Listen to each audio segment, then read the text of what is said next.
Hello everyone, আশা করি তোমরা সকলেই ভালো আছো। আমিও খুব ভালো আছি।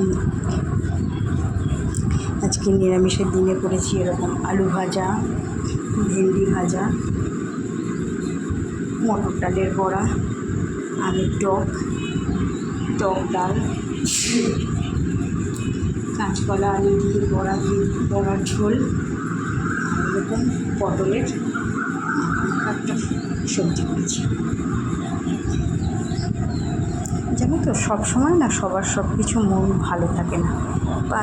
4-5 দিন হলো আমার ছোটো সন্তানটার একটু প্রবলেম হয়েছে, ওই জন্য রান্নাবান্না করতে আমার ভালো লাগে না, খেতেও বসতে ভালো লাগে না। কারণ বাচ্চার যদি সমস্যা থাকে, মা কখনো ঠিকঠাক করে খেতেও পারে না, কিছু পারে না।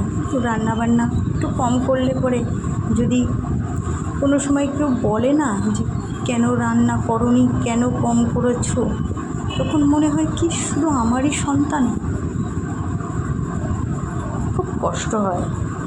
কিন্তু কিছু করার নেই, বাধ্য হয়ে আমাদের করতে হয়। আমরা মা, আমরা না কিছু চাইলেও সেটা আমাদের বাধ্য হয়ে করতে হয়। অনেক কিছুই ভাবি, আমিও তো সাজতে ভালোবাসি, ঘুরতে ভালোবাসি।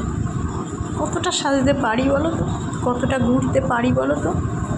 অনেক কিছুই আমাদের চাওয়া পাওয়ার থাকে, সব কি আমরা পাই? একটা বড় সন্তানটা রয়েছে কর্মস্থলে, বাইরে রয়েছে, দূরে রয়েছে, ভালো লাগে না, সব সময় না মনটা একটু হলেও খারাপ থাকে। কিন্তু কিচ্ছু করার নেই, বাধ্য আমরা, আমাদের তো চলতেই হবে, আমাদের তো সব করতেই হবে। খুব ভেঙে পড়েছিলাম।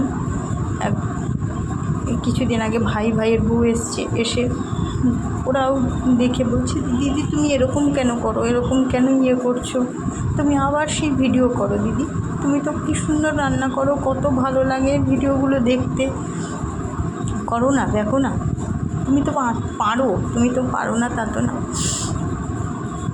আবার ভিডিও করে ছাড়ছি, সত্যি ভালো লাগে। কিন্তু এক সময় মন ভালো না থাকলে কিছুই ভালো লাগে না, এটাই হচ্ছে কথা। তোমাদের কি তাই হয় বলো তো?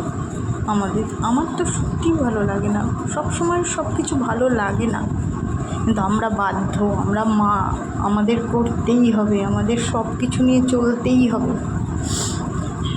কারোর মা, কারোর স্ত্রী, কারোর বোন, কিন্তু আমাদের কিছু বাধা থাকতে হয় বলো।